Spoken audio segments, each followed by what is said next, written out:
bem-vindos ao podcast Cultura DevOps, o podcast para quem busca entender sobre o tema e se destacar no mercado com a maior velocidade de inovação e qualidade nas entregas. Aqui discutimos através de dados e histórias reais os melhores caminhos para implantar e escalar a cultura DevOps e assim colher resultados relevantes com maior vazão, maior segurança e experiência para os seus clientes. Se você gostou, está gostando do conteúdo, compartilhe aí com a sua rede, talvez no LinkedIn, em algum outro lugar, ou com o seu time. De repente você está num time que tem DevOps, está aprendendo coisa, compartilhe que a gente está aqui para agregar no seu dia a dia.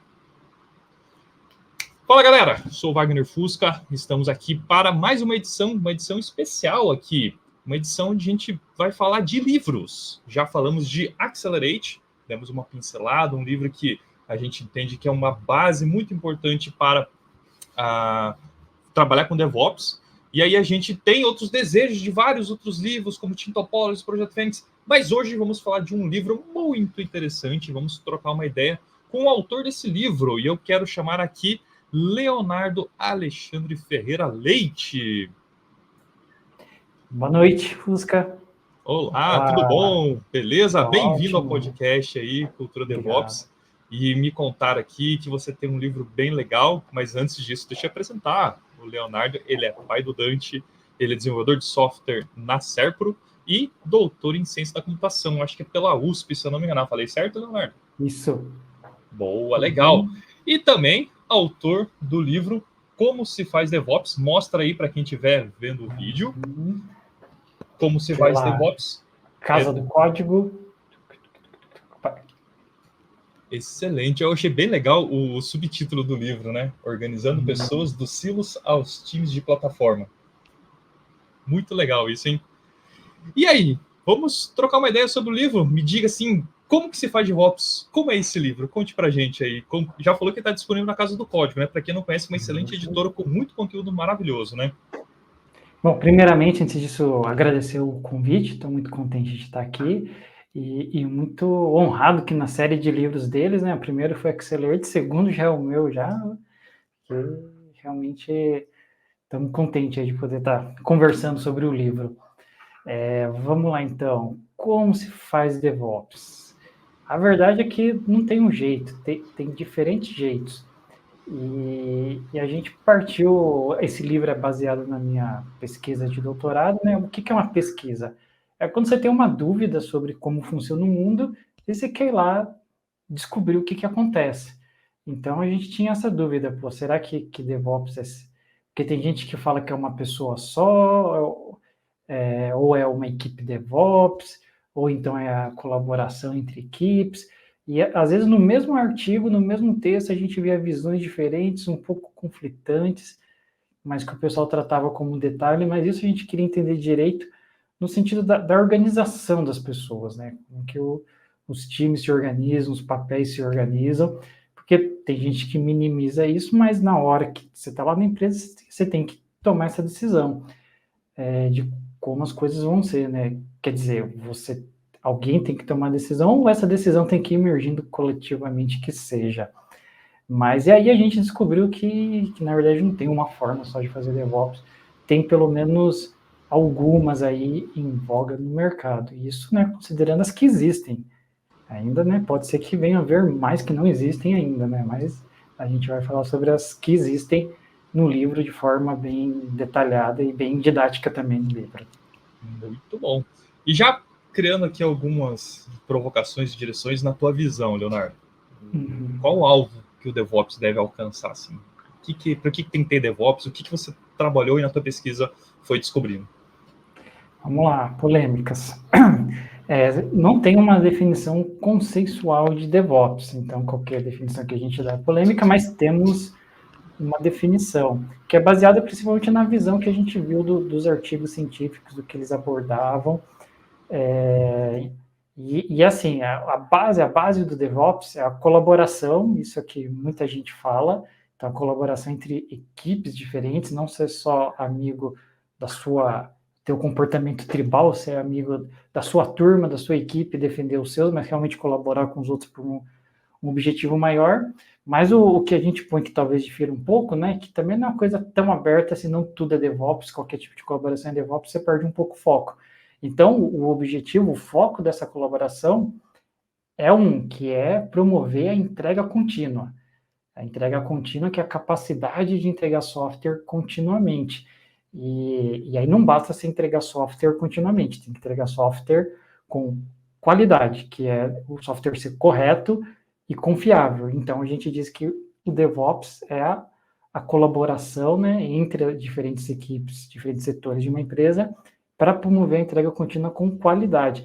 E a entrega contínua, por si só, é muito importante. Está lá no livro aqui, Accelerate, que é um livro muito importante, que dá uma boa base para a minha pesquisa também, que mostra lá que a entrega contínua está correlacionada com outras questões de muito mais alto nível da organização, inclusive o próprio lucro, os objetivos comerciais, objetivos não comerciais, tudo isso está correlacionado com a capacidade de fazer entrega contínua num construto, né, um conjunto de algumas métricas que a gente vai chamar de desempenho de entrega, que inclusive a gente procura observar na nossa pesquisa, né, se existem diferentes formas de fazer DevOps, será que algumas são melhores que outras, mas o que é ser melhor? No nosso caso, a gente adotou essa medida de melhor, que não é absoluta, é claro, né, o desempenho de entrega, que de repente você pode ter um motivo para, mas o desempenho de entrega no meu caso não é tão importante. Mas no caso geral da indústria, como mostra o Accelerate, é algo importante a se considerar, sim. A gente aqui no Object costuma falar umas coisas do tipo assim, puxa, você quer realmente DevOps, mas você quer DevOps sem qualidade, vai dar aquela coisa, você vai entregar mais caquinhas e de forma automatizada, né? Porque antes você entregava software de uma forma mais ou menos, mas agora você vai fazer isso aceleradamente. Porque, poxa, e aí a gente fala muito que DevOps sem teste automatizado é algo assim que não existe, porque tem que ter qualidade, você tem que ter gates de validação, tem que ter todo um esquema que valida, né?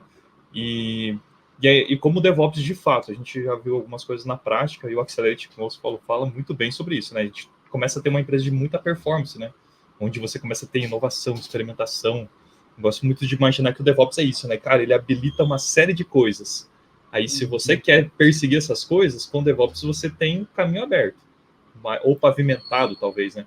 Mas sem DevOps, vai ser bem sofrido você experimentar situações, dar rollback em versões e tantas outras coisas que a gente pode imaginar, né? Sim, pode falar. Deixa eu só comentar uma coisa, né? Tem uma coisa importante dizer do livro, né? Que o que está no livro a gente não tirou da nossa cabeça, né? Além de ser baseado num método acadêmico, científico, né, rigoroso, ele é baseado na entrevista, né, na conversa com 75 profissionais da indústria, né? Então, é uma síntese, né, do que toda essa galera falou. Então, imagina, você vai ver uma palestra sobre o tema, né, às vezes você tem a oportunidade de ver uma ou duas palestras sobre o tema, como se a gente tivesse visto para você já 75 palestras sobre o mesmo tema e dado uma síntese aí do que acontece no mercado, em diferentes tipos de empresas, né? E eu lembrei disso porque numa das entrevistas, né, ou mais de uma até, né, tem um pouco o papel, às vezes, assim, né, de alguns tipos de consultores, né, que vêm trazer ferramentas importantes, né, como a pipeline, né, o servidor de integração contínua, mas tem uma problemática aí, né, que a base, se DevOps é uma pirâmide, né, você vai colocando um monte de coisa, a base dessa pirâmide é os testes automatizados, que é uma coisa que não adianta alguém chegar, não tem como um cara chegar e fazer. De repente, um cara pode chegar e implantar lá o pipeline, configurar o pipeline para você, mas o teste não tem como. O teste, cada desenvolvedor tem que fazer a sua parte. Então, essa até já é uma questão que é a parte, talvez, mais difícil do DevOps, que é justamente a base, né? Porque sem isso, você vai entregar software continuamente, vai entregar um monte de coisa errada continuamente, e vai ser pior. Exatamente. E por curiosidade, dessas 75 pessoas, a grande maioria deve ser brasileira? Tem gente de fora ou só foi Brasil? Como é que foi? Não, a maioria é brasileira, mas não teve só Brasil. Teve estrangeiros, Estados Unidos, e também teve bastante brasileiro trabalhando fora, né? Brasileiro trabalhando no Canadá, mas também entrevistamos francês, entrevistamos português, italiano, então teve uma certa diversidade, mas a maioria no Brasil. E mesmo no Brasil também teve uma diversidade de região, né? Não só de São Paulo, mas o pessoal do norte, do nordeste. Muito bom, e dá os parabéns, assim, porque igual o livro Accelerate que tem aquela visão contando o que é o case e depois comprovando, poxa, que legal que você conseguiu atingir isso, parabéns, tá? Eu gosto muito, eu já me aventurei dando mais aulas, assim, na graduação, hoje eu tô bem parado, mas como é bom ver o mundo acadêmico se aproximando do mundo corporativo, vamos dizer assim, e como uma solução pode, de fato, habilitar oportunidades de negócio para diversas empresas, né? Parabéns, excelente. Obrigado. Muito bom. E aí, falando de DevOps, assim, lendo ali o teu material, e a gente vai deixar o link aqui do livro depois nas descrições, eu vi que você fala bastante sobre a questão das diferentes formas de organizar o DevOps. Vamos tentar mergulhar um pouquinho mais nisso aí para dar uma pincelada. A gente não vai contar tudo, né? Porque quem tem que comprar o livro para conhecer, ou a gente faz uma leitura aí geral aí. Quem quiser, de repente, já estiver lendo, entre em contato aí, porque depois a gente vai conhecendo mais pessoas, vai criando um grupo uma troca de ideias. Acho que também sempre enriquece bastante, tá? Mas aí, me conte um pouco mais, Leonardo, sobre a questão das diferentes formas de organizar DevOps que você foi encontrando no teu estudo. Sim. A gente coloca como uma forma de fazer DevOps uma coisa que, na verdade, que não é DevOps, é pré-DevOps. É que, na verdade, no livro, né, no livro a gente tem que ser um pouco mais sintético, didático, então a gente fala forma de fazer DevOps, né? Na tese, né, são estruturas organizacionais de profissionais de desenvolvimento e infraestrutura, que é um pouco mais genérico, e engloba o quê? A primeira situação que são os tradicionais silos, que você tem o grupo de desenvolvimento e o grupo de infra muito bem segregados, funções muito bem definidas, e aí eu vou explicar as diferentes formas pegando um exemplo. Assim, quando a gente quer dizer a organização, né, a gente está preocupado com a organização das pessoas. Então, organização é sempre referente a um determinado grupo de tarefas, né? Como que esses grupos interagem e dividem essas tarefas entre si, né? Como as tarefas são divididas e o que eles têm que interagir para cumprir essas tarefas. E as tarefas em questão é o OPS, né? São as tarefas operacionais. O que são as tarefas operacionais? Implantar, monitorar, tratar incidente, fazer rollback. Essas são as tarefas operacionais. E até acho que tem uma confusão aí no termo DevOps, outra polêmica, né? Porque DevOps é desenvolvimento e operações, mas é colaboração ou é desenvolvedores e operadores? Porque se a colaboração entre as equipes, né? Por isso que causa confusão, por isso que é juntar desenvolvimento e operações e trazer operações para o desenvolvedor cuidar de tudo. Mas se for pensar nas pessoas, não é que são os operadores, tradicionalmente é o pessoal de infra, são os profissionais de infra que cuidam da infraestrutura dos servidores e que assumiam essas tarefas de operações. E o desenvolvimento tinha a mínima visão sobre esse mundo operacional e tinham objetivos bem diferentes, né? O objetivo do desenvolvedor é entregar cada vez mais, evoluir o software, e o objetivo da infra, né, nessa parte das operações, é manter a estabilidade, e aí para isso não pode ter mudança, e aí eles começavam a brigar entre si, porque a entrega de um atrapalhava a estabilidade do outro, a estabilidade de um bloqueava a entrega do outro. Então, eu colocaria não só a questão do objetivo, que também o tempo das coisas, né? Você, como desenvolvedor, me entrega algo, eu de operação, eu tenho que esperar daqui um mês, eu vou colocar. E aí, tipo assim, cliente ligando, quando que vai subir? Daí você vinha me cobrar e falava, não, vai. Gente, era um atrito, né? Ou dependendo do lugar, ainda tem esse atrito, né? Ótimo, bem colocado, que encaixa melhor até, então até me lembrou de outra coisa, que assim, então a gente tinha essa situação aí dos departamentos segregados, que a gente chama, né, os silos. E aí o que aconteceu, para começar? Veio o ágil, os desenvolvedores começaram a trabalhar de forma mais ágil, né, com a ideia de você ter entregas frequentes. Então, a cada 2, 3 semanas, eu fazia um pequeno incremento do meu software, mas o que adianta eu fazer esse incremento em 2 semanas, se para ir para a produção tem que passar pelos caras lá, e vai levar mais um mês. Então, tinha aí uma tensão a ser resolvida. E aí o movimento DevOps veio para tentar resolver essa tensão, que é para cumprir a promessa do ágil, que é entregar software continuamente em ciclos curtos, que é promover a entrega contínua. Para isso, veio o DevOps, e o primeiro passo foi, vocês não estão se conversando? Vamos se conversar, vamos para cada um de ter um objetivo e alinhar os objetivos e trabalhar com a ideia de departamentos que colaboram. Então, essa seria a segunda estrutura, os departamentos que colaboram.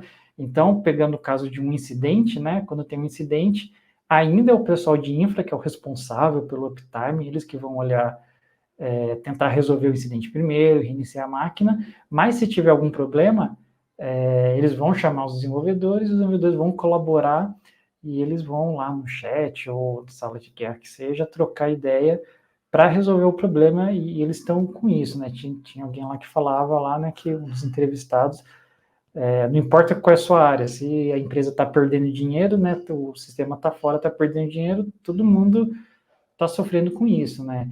E a maior parte do movimento DevOps, né, até a nossa definição é bem alinhada com essa ideia, é isso que prega, essa colaboração, né, pela entrega contínua, pelo objetivo comum, pelo bem-estar da empresa, mas isso é mais fácil dito que feito. Então, em alguns lugares dá certo, né, mas é até interessante, fazendo uma comparação, né, até o livro Team Topologies coloca isso até como um anti-pattern. E aí, por quê? Porque o que a gente viu, né? Porque também tem atritos nisso, né? Por um lado, de repente, alguns desenvolvedores saem aí da zona de conforto, tem que trabalhar com operações, não é só um trabalho a mais. O que significa você eventualmente trabalhar com operações? É ser chamado fora do horário de serviço, é uma baita impacto cultural. E do pessoal de infra, né? A gente ouviu tanto em artigos quanto em nossas entrevistas, né? Coisas do tipo, pô, desenvolvedor está mexendo no meu ambiente, está fazendo coisa errada, não é assim. Ou os caras perderam a chave da Amazon. Teve um caso que foi isso, que perderam a chave da Amazon. E aí você cria esses atritos e também uma coisa um pouco mais da minha experiência pessoal, se você é avaliado por uma meta global da empresa, tem gente que vai se sentir injustiçado. Pô, essa meta global está muito longe de mim, o que eu tenho a ver com isso, o que eu posso fazer? É um problema que está colocado. E se você tem a meta específica, né, do departamento, aí você tem um problema que é otimizações locais separadas não necessariamente levam à otimização global, né? Ou seja, se cada um fazer bem a sua parte, não necessariamente ser o melhor para o todo. Uhum. Então temos... E é isso que a gente vai colocando no livro, a gente vai colocando para cada estrutura, né, as suas vantagens, desvantagens, desafios, contingências, então, tem esse problema, o que as pessoas fazem para tratar esses problemas. Então, por exemplo, os departamentos que colaboram, se o foco é a colaboração, a conversa, né, a gente está junto, você tem que ter uma certa paridade. Então, outro problema é que geralmente as empresas têm poucas pessoas de infra. E aí, se as pessoas de infra já são poucas, já estão sobrecarregadas, e ainda tem uma ideia disso que vamos trazer as pessoas de infra não para elas ficarem menos alienadas do trabalho, em vez de só receber o ticket e bater o prego, né? Entender o contexto do projeto, entender o que está acontecendo para tomar até melhores decisões. Só que aí você vai chamar o cara para reunião de planejamento, de retrospectiva, para diária, e aí vai chegar uma hora que o cara vai falar, pô, velho, não tem tempo. Então, muitos desafios colocados. A tendência dele é voltar para o mundo onde ele tinha que realmente resolver chamados, tickets e tudo mais, né? É uma coisa interessante. Assim, toda vez que começa... Você estava falando ali sobre o Dev e o Ops, né? Eu lembro que no início, assim, quando eu ouvi falar DevOps, não, é juntar todo mundo. Ele juntou. Uhum. Mas não é só juntar, tem que ter uma organização. O que vai ter clareza do que são os papéis, né? Eu já vi, tipo, ideias do tipo, o dev pega todo o ops para ele. Aí a galera que estava fazendo esse negócio ficou só com os tickets. Deu ruim. Aí, não, agora, igual você falou, vem o ops para ir pro time. Deu ruim também porque deu um overhead de horas, assim, a pessoa ficava ali falando, cara, eu podia estar fazendo outra coisa, que tô entendendo esse planejamento, tendo que estimar, né? Então, é interessante ver esses vários anti-patterns. Eu, pelo menos, fui assim, aprendendo isso na prática, tentando, colocando. Já usei a estratégia de, poxa, pega uma pessoa de DevOps, coloca no time. Ou deixa o DevOps numa área, e aí manda as coisas para o time de DevOps, eles fazerem, eles DevOps. Qual que é certo e errado? Eu vou falar por mim, tá? Eu posso estar. Estou falando com um doutor aqui que estudou mais do que eu. Mas, assim, cada contexto é uma situação. Você tem que ir experimentando e vendo qual é o que dá mais resultado mesmo. Tem vezes, tem time que já fez mais sentido realmente. Tem uma área de DevOps que eles tinham a governança, eles devolviam as coisas para a gente só executava. Mas tem vezes que foi mais sentido ter um cara de DevOps. Trazer o cara de infra ou não, deixar o infra lá e o infra deu 100% do acesso para a gente. Então, é difícil a gente achar um meio, né? Mas eu acho importante essa palavra, colaboração. A gente está com o mesmo foco, do resultado, a coisa fica muito mais interessante, né? E talvez, independente do contexto, né? Às vezes a verdade é que não tem um jeito ideal, ou mesmo melhor para o seu contexto. Você vai ter opções com vantagens e desvantagens. Agora, o que a gente procura trazer, né? A gente até diz que é uma teoria. O que é uma teoria? É uma visão sobre o mundo, né? Baseado, né, numa formulação rigorosa. E aí, essa parte que você falou, você tem que experimentar, né? A sua realidade, né? Mas para que serve também as teorias, né? Se você, né, você sabe pela teoria que se você colocar o dedo na tomada, né, pelo menos nos padrões antigos, você vai levar choque, você não precisa experimentar colocar o dedo na tomada. Então, a teoria é que seja um guia, né, para guiar um pouco essas suas experimentações, né, guiar as discussões, né, para não ficar com um espaço de busca também tão grande que você fica perdido, né. Então, tem esse aspecto que o livro procura contribuir aí para a nossa comunidade. Eu lembro que o livro ali ele fala sobre o departamento segregado, a gente já falou um pouco dos silos, né? Que são uma das coisas que a gente mais encontra em DevOps, tudo silado, departamentos que colaboram. Aí você apresenta mais dois aqui, departamentos únicos e departamentos mediados por API. Seria isso? Isso, seria isso. Mas antes eu colocar mais um elemento aí que é a tal da automação, né? Onde que entra?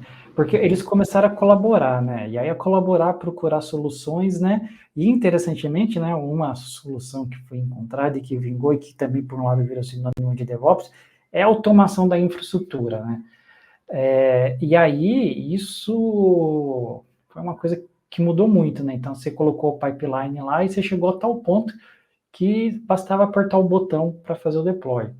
Então, e aí vem a pergunta, pô, se agora é só apertar um botão para fazer o deploy, faz sentido, né, ter todo aquele processo que tinha para fazer o deploy, ou mesmo que eu tenha os departamentos colaborando, aquela pessoa de infra que fazia o deploy, ainda faz sentido ter ela. Então, também essa automação como fruto da colaboração, também coloca em xeque essas várias questões organizacionais, o que motivou também a gente a fazer essa pesquisa.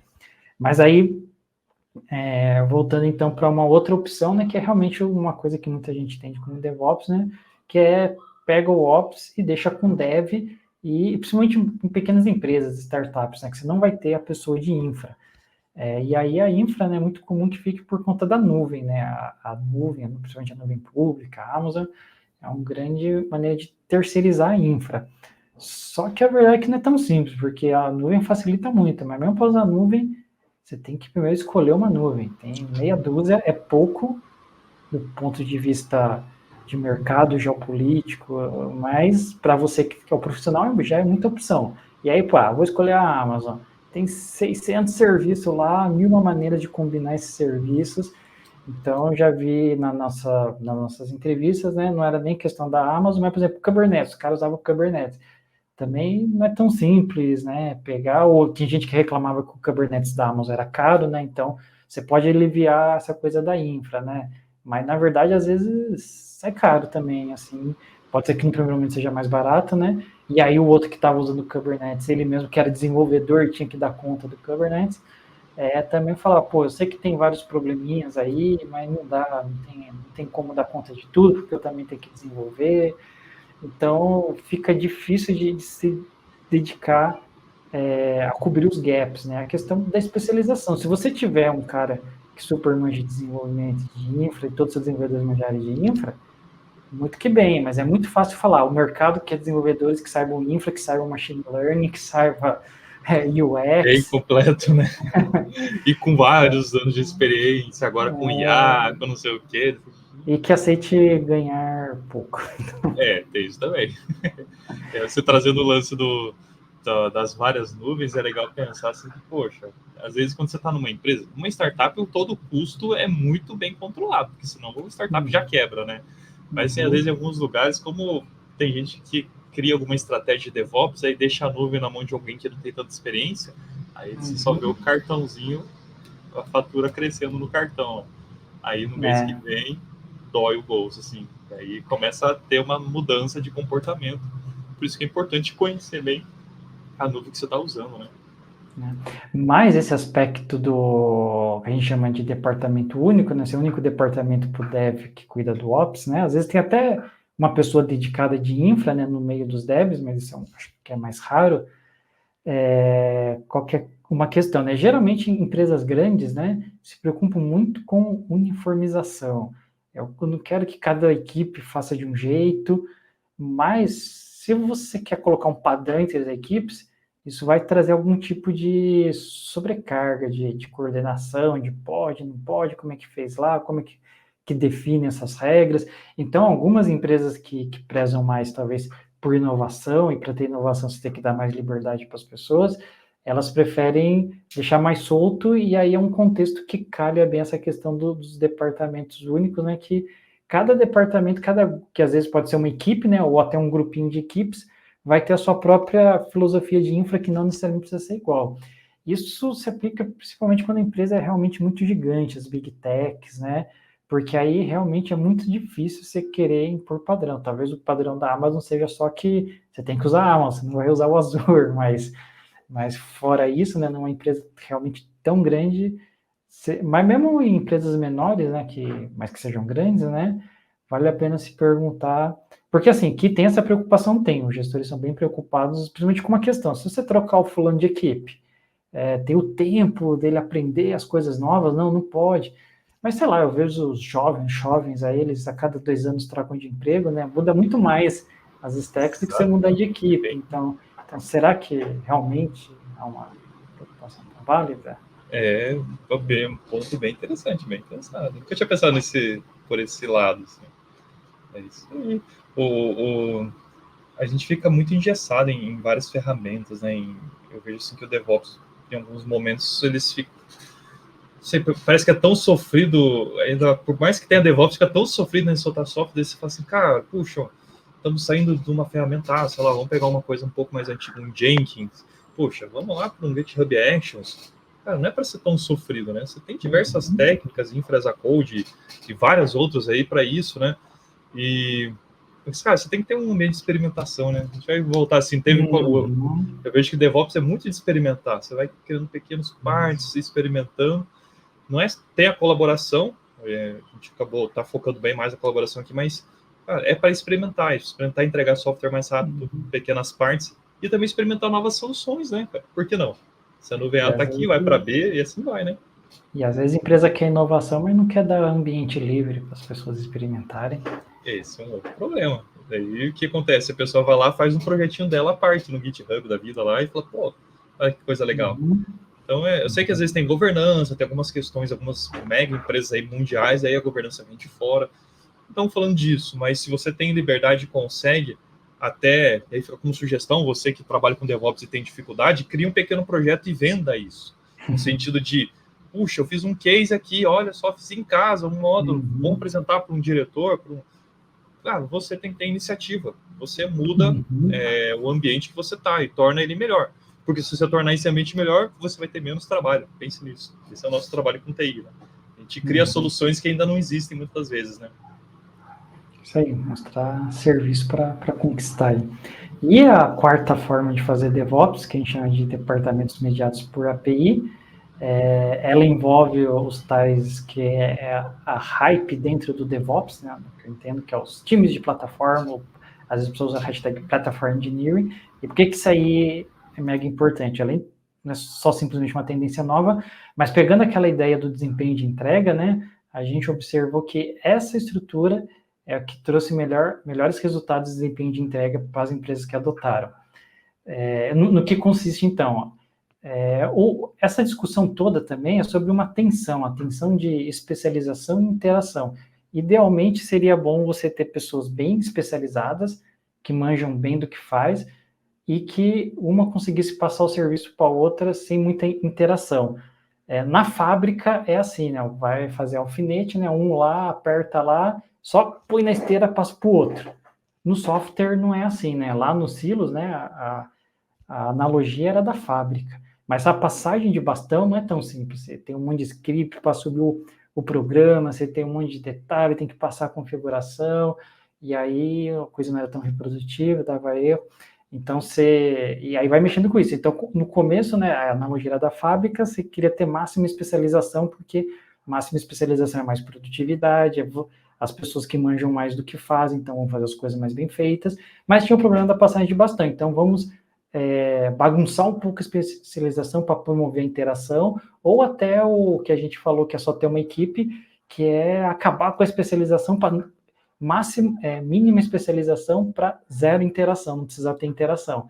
E aí, na minha visão, né, um dos truques aí dos departamentos mediados por API é que tem um equilíbrio maior. Você continua tendo a especialização, você tem um grupo de infra, só que o grupo de infra, o que ele vai fazer? Ele vai expor a infra por meio de uma API, né? Então, o desenvolvedor, por meio da pipeline dele, comandos, né? Ele vai poder criar a infraestrutura, publicar o seu serviço, ou seja, o Ops passa para o Dev, mas a infra continua existindo, a equipe de infra continua existindo, mas de forma a passar o Ops para o Dev, ou pelo menos parte do Ops, né? A operação sobre os serviços finais, mas não sobre a infra. Então, funciona como se fosse uma espécie de nuvem interna, né? Mas por que uma nuvem interna?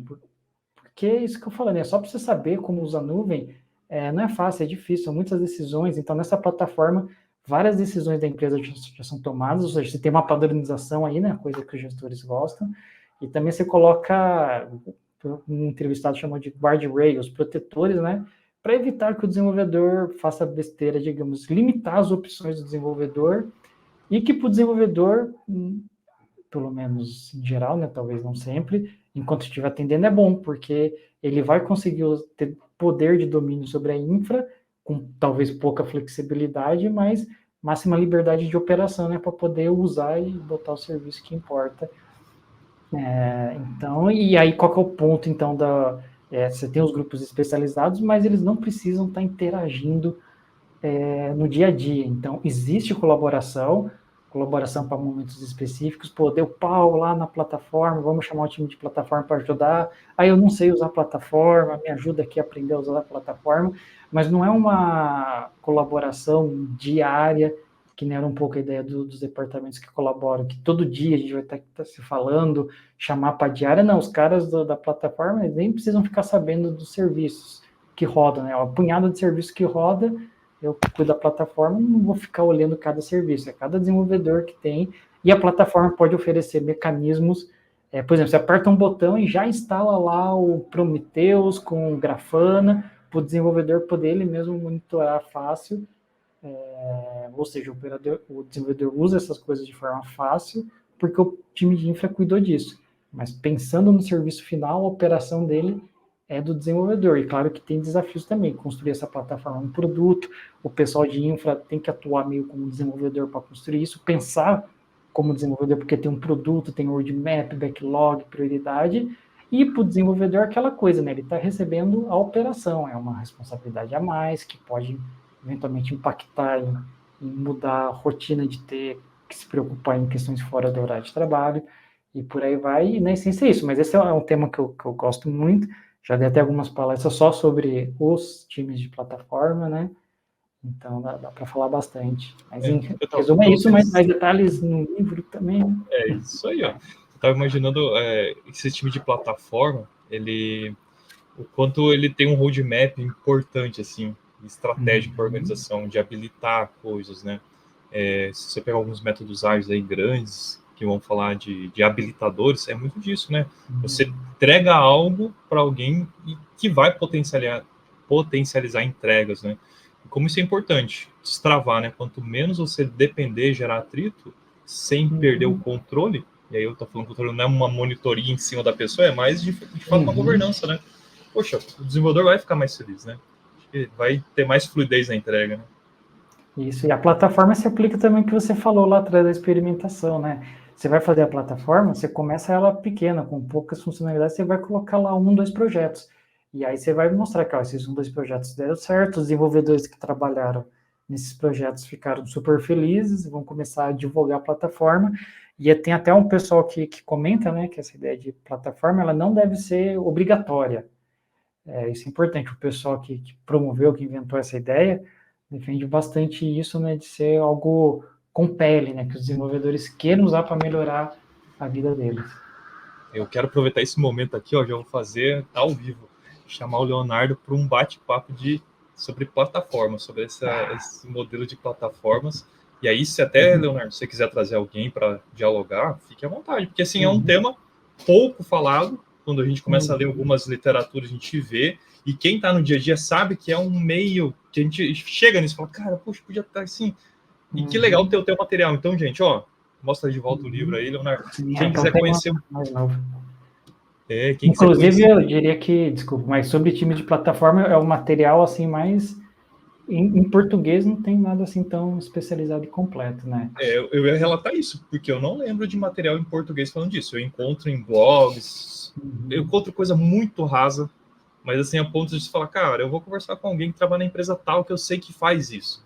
Porque aí você vê acontecendo, né? Então, muito até uma dica do que eu uso de DevOps é conectar pessoas para a gente conversar sobre isso. E aí, por causa desse podcast, é isso. Então, já fica o convite aqui para a gente falar sobre esse desenvolvimento de times de plataforma aí, porque de fato é um material escasso, mas temos aqui agora em português, para quem não conhecia, o livro do Leonardo. Bom, a gente está chegando ao final aqui desse módulo aqui. Era um momento aqui a gente conhecer um pouco do teu trabalho, Leonardo, e que maravilhoso o teu trabalho. A gente vai fazer um podcast de plataforma, não sei quando, mas ouvinte, fique atento que logo vai sair. Mas eu queria deixar esse espaço aberto para você falar um pouco mais de como é que a galera conecta com você, se é LinkedIn, alguma outra rede social, se você quiser falar um pouco mais do livro, puxa, se de repente você tem alguma palestra, alguma coisa, sei lá, gravada no YouTube, que a galera já possa consultar também, ou se você vai palestrar em algum lugar, cara, é o teu momento. Como que o pessoal encontra o Leonardo na internet ou na vida? Como que de repente a galera tá com dúvida e como que vai te encontrar? LinkedIn, pode vir falar comigo no LinkedIn, eu respondo de verdade, tem gente que fala que responde ou não responde. Não é robô, não, né? Não é robô, não. Pegando algumas coisas que você falou, né, além de, novamente, agradecer o convite e tal, né, o aspecto da colaboração, você falou de conversar com as pessoas, formar rede, foi realmente uma oportunidade muito rica, que é difícil, assim, no dia a dia, quando a gente é desenvolvedor, vive meio isolado na sua equipe, né? A equipe é como uma família, assim, né? Mas você acaba tendo poucas relações fora dela, em geral. Quem é consultor, né, acaba transitando mais. Então, essa chance de falar com tantos profissionais de diferentes empresas, né, diferentes contextos, países, foi realmente algo muito enriquecedor, então, e também a generosidade dessas pessoas de dispor o tempo, né, entrevistas longas, aí 1 hora, né, o que mostra esse espírito de colaboração, né, transcendendo o além, né, essa vontade de colaborar, de trazer o seu conhecimento para agregar e compartilhar com outras pessoas, é algo que a nossa profissão tem muito, nem todas as profissões são assim, e fico bem contente, então te agradeço, né, a comunidade e muito novamente, né, já agradeci 300 vezes, mas agradeço mais uma vez os meus entrevistados, né, que um pedacinho deles, de cada um tá aqui no livro aqui. É isso aí. E vamos fazer uma propaganda aí para, se você receber algum pedido de algum amigo que está num trabalho acadêmico, ajude. Faz toda a diferença.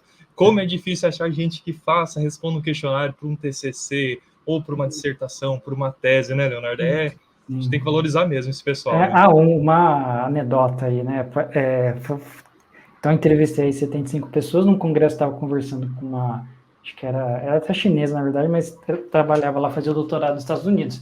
E ela pesquisava ver o cérebro do desenvolvedor, né? Colocar aquelas máquinas de ressonância e você é desenvolvedor. E aí ela perguntou quanto que a gente... Porque lá eles têm muito dinheiro, então eles pagam para o pessoal ir lá colaborar com a pesquisa, aqui a gente não. Perguntou quanto que a gente pagava as pessoas para colaborarem. Aí eu falei que não, a gente não paga nada, né? Vocês não pagam nada e conseguiram tudo isso de gente, eu não consegui nem metade disso. Olha só, é isso aí. Brasil tem que se virar com o que tem, né? No momento é difícil conseguir, né? Mas fica o desafio, gente. Se você tiver a oportunidade de ajudar alguém, algum acadêmico, numa graduação, numa pós, um mestrado ou doutorado, ajude. Às vezes toma um tempinho, mas, poxa, faz toda a diferença. O material do Leonardo aqui é incrível. Consultem, comprem um livro, tem e-book, talvez... acho que dá para baixar no Kindle, não sei se tem... Sim, dá para comprar pela Amazon também, se você preferir ler no Kindle. Ótimo, beleza. E em breve vamos gravar esse episódio de plataformas. Vai ser bem interessante. Fechado, Leonardo? Fechado, sim. Obrigado pelo seu tempo aí e até o próximo podcast, galera. Nos vemos em breve.